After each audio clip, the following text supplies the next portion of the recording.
I found a love for me. Assalamualaikum warahmatullahi wabarakatuh. Selamat sore. Sebelum kita mulai, kita baca Bismillah. Bismillahirrahmanirrahim. Di sini saya perkenalkan, saya Rosmania, saya adalah bagian humas dan pemasaran. Saat ini pandemi COVID-19 terjadi. Waktunya kontrol, silakan datang ke dokter. Di rumah sakit haji pun kita bisa telemedicine, jaga jarak ketat, kemudian gunakan masker dan cuci tangan. Alhamdulillah di sore hari ini narasumber kita adalah seorang pakar dari penyakit dalam, yaitu Dr. Lukman Zulkifli Amin, spesialis penyakit dalam Pinasin. Untuk hari ini kita akan membahas tentang gagal ginjal. Pengenalan lebih jauh tentang gagal ginjal kronik. Mungkin ini adalah hal yang cukup banyak ya dok di masyarakat kita, dan edukasi ini saya rasa sangat-sangat berguna bagi masyarakat. Mungkin kepada Dr. Lukman kami persilakan untuk menjelaskan tentang hal tersebut. Ya, terima kasih Bu Ros. Assalamualaikum warahmatullahi wabarakatuh. Selamat sore, saya Dr. Lukman Zulkifli Amin, saya ahli penyakit dalam dari Rumah Sakit Haji Jakarta. Jadi hari ini memang kita akan membahas mengenai gagal ginjal kronis. Gagal ginjal kronis, kalau berdasarkan apa sih pengertian? Waktunya kontrol, silakan datang ke dokter. Di rumah sakit haji pun kita bisa telemedicine, jaga jarak ketat, kemudian gunakan masker dan cuci tangan. Alhamdulillah di sore hari ini narasumber kita adalah seorang pakar dari penyakit dalam, yaitu Dr. Lukman Zulkifli Amin, spesialis penyakit dalam Pinasin. Untuk hari ini kita akan membahas tentang Gagal ginjal. pengenalan lebih jauh tentang gagal ginjal kronik. Mungkin ini adalah hal yang cukup banyak ya dok di masyarakat kita, dan edukasi ini saya rasa sangat-sangat berguna bagi masyarakat. Mungkin kepada Dr. Lukman kami persilakan untuk menjelaskan tentang hal tersebut. Ya, terima kasih Bu Ros. Assalamualaikum warahmatullahi wabarakatuh. Selamat sore, saya Dr. Lukman Zulkifli Amin, saya ahli penyakit dalam dari Rumah Sakit Haji Jakarta. Jadi hari ini memang kita akan membahas mengenai gagal ginjal kronis. Gagal ginjal kronis, kalau berdasarkan apa sih pengertiannya, yaitu suatu gangguan struktur ginjal yang terjadi lebih dari 3 bulan.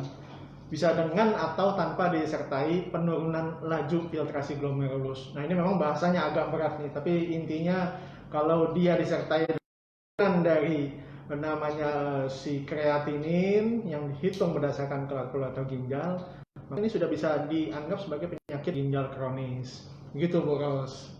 Silakan Bu Ros, mungkin ada yang mau ditanyakan ya, lagi. Mungkin dari masyarakat juga pengen tahu sih dok, pencetusnya apa sih kalau untuk yang bisa dilihat dari kasus-kasus gagal ginjal tersebut dok? Ya, jadi ada yang namanya penyebab. Penyebab utama dari gagal ginjal kronis ini sudah kita ketahui seperti darah tinggi, diabetes, sakit asam urat yang berlebih, gout. Kemudian bisa juga penyakit yang sudah pernah kita dengar, lupus. Penyakit lupus bisa juga. Ada lagi yang memang jarang kita dengar, namanya kelainan genetik. Kelainan genetik ini seperti penyakit-penyakit disebutnya renal tubular acidosis atau sindrom Gitelman. Nah sekali lagi memang ini agak ngejelimet, tapi memang harus tahu. Nah selain itu bisa juga tanpa disebabkan ini, tapi dia hidup berdampingan karena sudah ada si diabetes, darah tinggi, asam urat tinggi. Nah ini bisa juga mengcover menyebabkan gagal ginjal kronis yang muncul. Begitu, itu yang disebut dengan penyakit penyerta. Begitu. Jadi memang kalau saat ini gagal ginjal kronis angkanya cukup tinggi nih, terutama di Indonesia. Apalagi memang berdasarkan statistik, data yang dikumpulkan, penyebab tertingginya bisa karena darah tinggi, bisa karena diabetes. Nah sulitnya adalah seringkali tidak diketahui awalnya, tidak ada yang dirasakan. Dok, pinggang saya tidak ada masalah, badan saya baik-baik saja. Nah itu jadi masalah tersendiri Bu Ros. Gitu. Kalau misalnya kadang-kadang orang sudah punya stigma sendiri, kalau udah gagal ginjal pasti urusannya ke cuci darah gitu loh dok. Iya. Apakah pasti harus cuci darah atau memang ada tahapan-tahapan? Iya, jadi memang pada sakit kronis, gagal ginjal kronis ini ada tahap awal, ada tahap lanjut nih Bu Ros. Pada tahap awal kita harus melihat, karena tadi si pasien datang enggak keluhan dok, kenapa harus dibilang sakit ginjal, tahu dari mana dokter? Nah karena kita periksakan darah, ureum kreatinin. Ini yang nanti diolah sehingga dijadikan namanya laju filtrasi glomerulus EGFR. Nah ini yang nanti bisa disimpulkan masuk di tahap awalkah atau tahap lanjut. Pada tahap awal tidak butuh cuci darah. Pada tahap lanjut disebutnya stadium 5 ke atas butuh cuci darah. Tapi tadi memang tidak semuanya dilakukan cuci darah. Jadi jangan takut dulu. Makin awal diketahui makin baik karena bisa kita tanggulangi. Gitu Bu Ros. Pentingnya bahwa kita juga menyadari untuk rutin kontrol ya dok. Jangan mengabaikan ketika kita tahu bahwa kita tuh darah tinggi, tapi kita ya cuek-cuek aja. Ketika ternyata sudah terjadi gagal ginjal malah rugi sendiri. Jadi pentingnya untuk kontrol secara rutin, memastikan bahwa ginjal kita dalam keadaan baik. Kalaupun ada kelainan sedikit sudah dari awal dan bisa dicegah untuk menjadi lebih berat gitu ya dok ya? Betul, karena seringkali yang terjadi adalah sudah ditensi tinggi, sudah dapat obat dari dokter, bulan depan nggak datang lagi ternyata. Karena badannya sudah enakan, merasa sudah nyaman, tapi ada juga yang memilih alternatif. Nah ini juga masalah. Begitu pilih obat-obat alternatif yang tidak diketahui keamanannya, kalau kita sebagai umat Islam kehalalannya, nah ini akan menyebabkan nanti masalah tersendiri. Sudah obatnya tidak jelas, nah bisa berdampak pada ginjal. Nah, jadi jangan buru-buru bilang, wah dokter ini karena obat nih sehingga ginjalnya sakit. Sebenarnya tidak. Penyebabnya adalah karena penyakit itu sendiri. Darah tinggi, diabetes, sakit asam urat tinggi, lupus, memang punya peluang. Begitu tidak dikendalikan, tidak mencapai target pengobatan, akan menyebabkan terjadinya komplikasi. Salah satunya ya ginjal tadi. Salah duanya misalnya stroke, jantung. Ginjal ini seringkali terlambat nih ketahuannya. Ini makanya kami adakan siaran ini sore ini karena ingin menghimbau sekali pentingnya mengecek kreatinin. Caranya bagaimana? Mungkin ada juga medical check up, karena rajin kontrol ke dokter. Itu penting sekali Bu Ros. Nggak ada jalan lain. Kita harus ingatkan sore ini. Gitu, kalau untuk gejala-gejala sendiri dok, biar kita juga hafal, oh ternyata saya udah ke arah sini. Atau kadang-kadang masyarakat juga dengar kata-katanya yang mungkin hoak, disangkanya seperti ini padahal bukan. Jadi mungkin gejala-gejala seperti apa dok, biar kita nggak salah gitu. Ya, jadi Bu Ros, kalau dan termasuk teman-teman semua, bahwa sakit ginjal pada awalnya bisa dibilang tidak ada gejala. Nah ini yang seringkali ketahuannya terlambat. Ini masalah, tapi karena sudah rajin berobat kan tidak mungkin datang tiba-tiba begitu saja ke dokter. Biasanya karena tensinya tinggi, gulanya tinggi. Nah dari sini sudah bisa diprediksi bahwa akan bisa terjadi kalau tidak diperiksa ureum kreatininnya akan terjadi nih. Kita nggak pantau secara teliti. Nah dengan pemantauan ini nanti akan terlihat nih. Nah biasanya memang satu tidak ada gejala, tapi pada tahap berikutnya ada lagi stadium 2-3. Nah sudah mulai muncul lemes, bisa lemes, boros, bisa terjadi anemia, kurang darah, tensinya makin tinggi, mulai kelebihan cairan di tubuh. Apa cirinya? Mulai bengkak-bengkak, boros. Kakinya bengkak, bisa tangannya juga bisa bengkak. Nah itu bisa jadi masalah tersendiri. Ada lagi yang namanya bisa juga terjadi gangguan tulang pada tahap. Jadi tahap 1, 2, 3 masih mungkin terjadi. Nah begitu sudah masuk stadium 4, ini mulai meningkat keluhannya, mulai terjadi 4, 5. Nah itu komplikasi akibat kadar ureum yang tinggi nih Bu Ros. Kadar ureum yang tinggi ini berdampak pada bisa pada gangguan susunan saraf pusat, seperti tadi bisa kejang, bisa juga koma, penurunan kesadaran, bahkan hingga kematian. Nah, bisa juga yang sering terjadi adalah kelebihan dari ion tubuh, hiperkalemia. Nah, ini secara tidak langsung bisa menyebabkan gangguan jantung nih Bu Ros. Ini penting sekali nih. Sore ini kita ingatkan bahwa pentingnya cek ureum kreatinin Anda terutama pada penderita darah tinggi, diabetes, karena mohon maaf, ini kalau mau dihitung ada 3 orang duduk di bangku, nah itu salah satunya sudah penderita darah tinggi atau diabetes. Hati-hati, gitu Bu Ros. Jadi 1 di antara 3 Iya, sebenarnya sudah tinggi sekali, menderita ya hati-hati. dok ya. Ini juga ada yang mungkin dikhawatirkan bahwa kalau misalnya udah kena ginjal, apakah harus cuci darah atau ada alternatif lain dok? Ya, jadi begitu kita bisa tahu ternyata stadiumnya belum terlalu berat, tadi stadium 1 sampai 4. Nah, itu masih bisa kita tunda sebenarnya cuci darahnya. Masih bisa kita bantu dengan beberapa obat. Kita kendalikan, kita berikan vitaminnya, kita berikan juga obat-obatan untuk mengatasi tensinya, gulanya. Dia asalkan terkontrol ini ginjal bahasa kitanya kita sayang-sayang deh.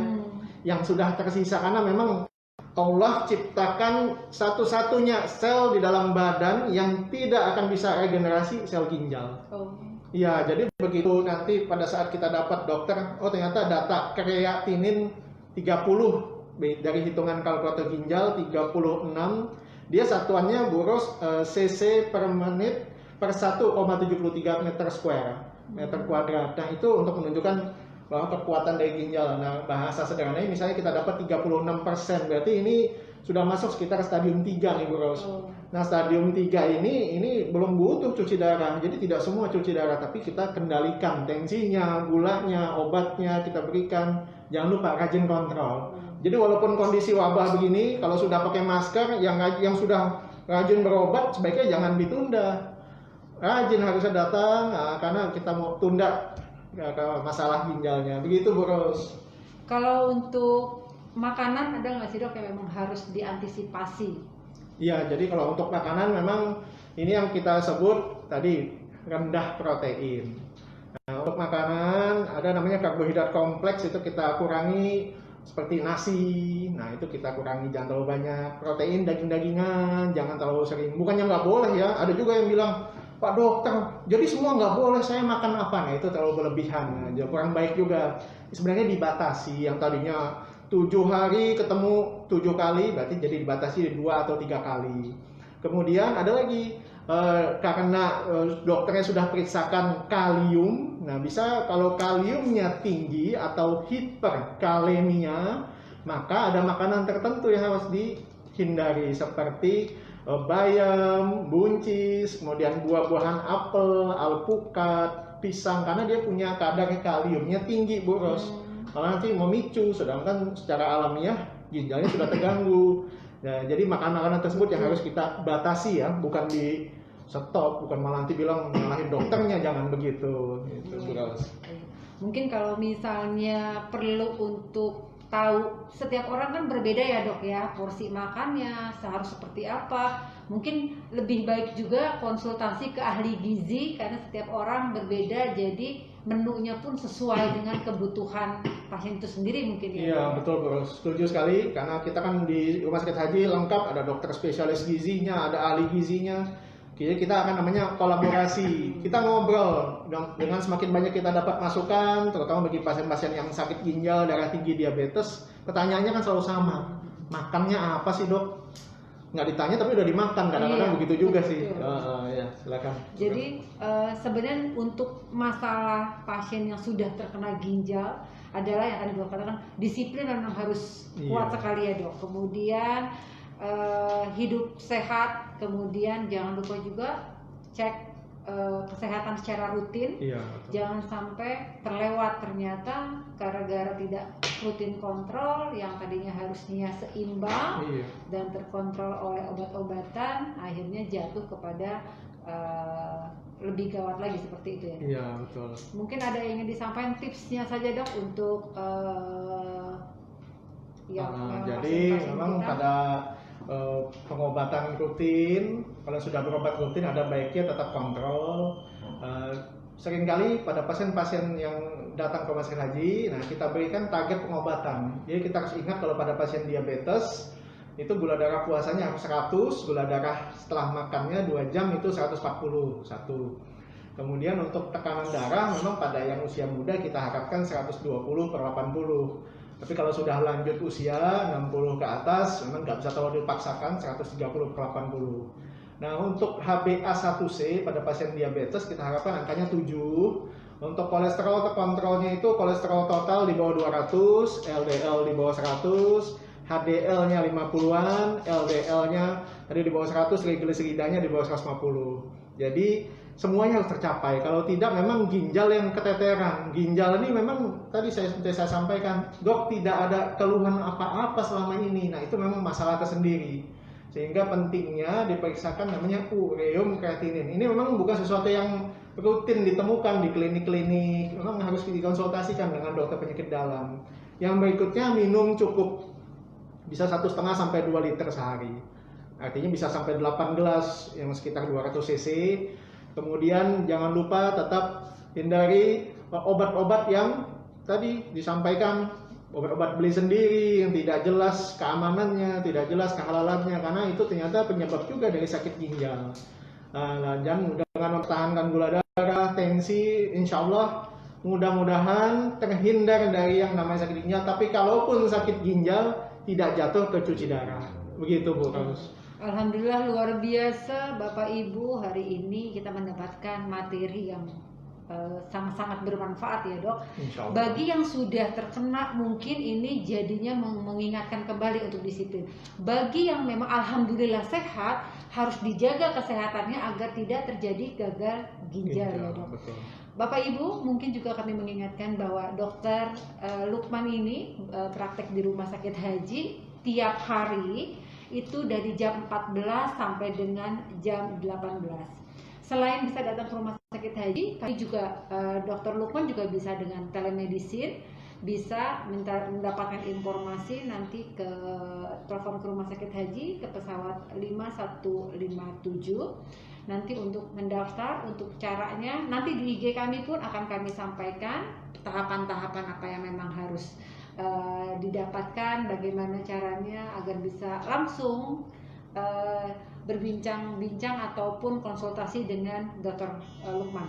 Tapi kalau untuk telemedicine adalah memang untuk bagi pasien yang sudah pernah berobat ke Rumah Sakit Haji dan Dr. Lukman juga sudah tahu riwayatnya dan kondisinya memang bukan yang dalam keadaan emergensi ya dok. Jadi seperti itu. Jadi mungkin itu saja dok. Alhamdulillah bahwa hari ini kita mendapatkan ilmu yang luar biasa, sangat-sangat berguna. Tidak hanya hari ini ya dok, tetap kita akan ada edukasi untuk penyakit-penyakit yang lain, tips-tips apa saja sih biar kita hidup sehat. Karena uang pun banyak, kalau kita tidak sehat juga nggak ada artinya. Jadi ayo kita jaga kesehatan kita. Demikianlah kita tutup dengan membaca hamdalah. Alhamdulillahirabbil alamin. Assalamualaikum warahmatullahi wabarakatuh. Breath, but you heard it, darling. You look perfect tonight.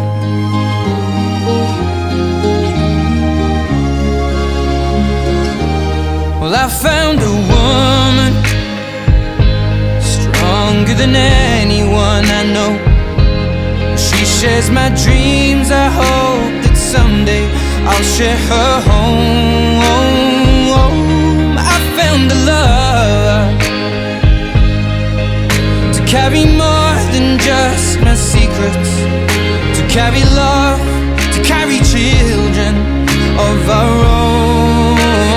We are still kids, but we're so in love, fighting against all odds.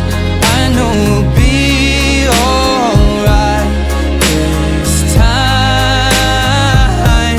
Well, darling, just hold my hand, be my girl, I'll be your man. I see my future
mine.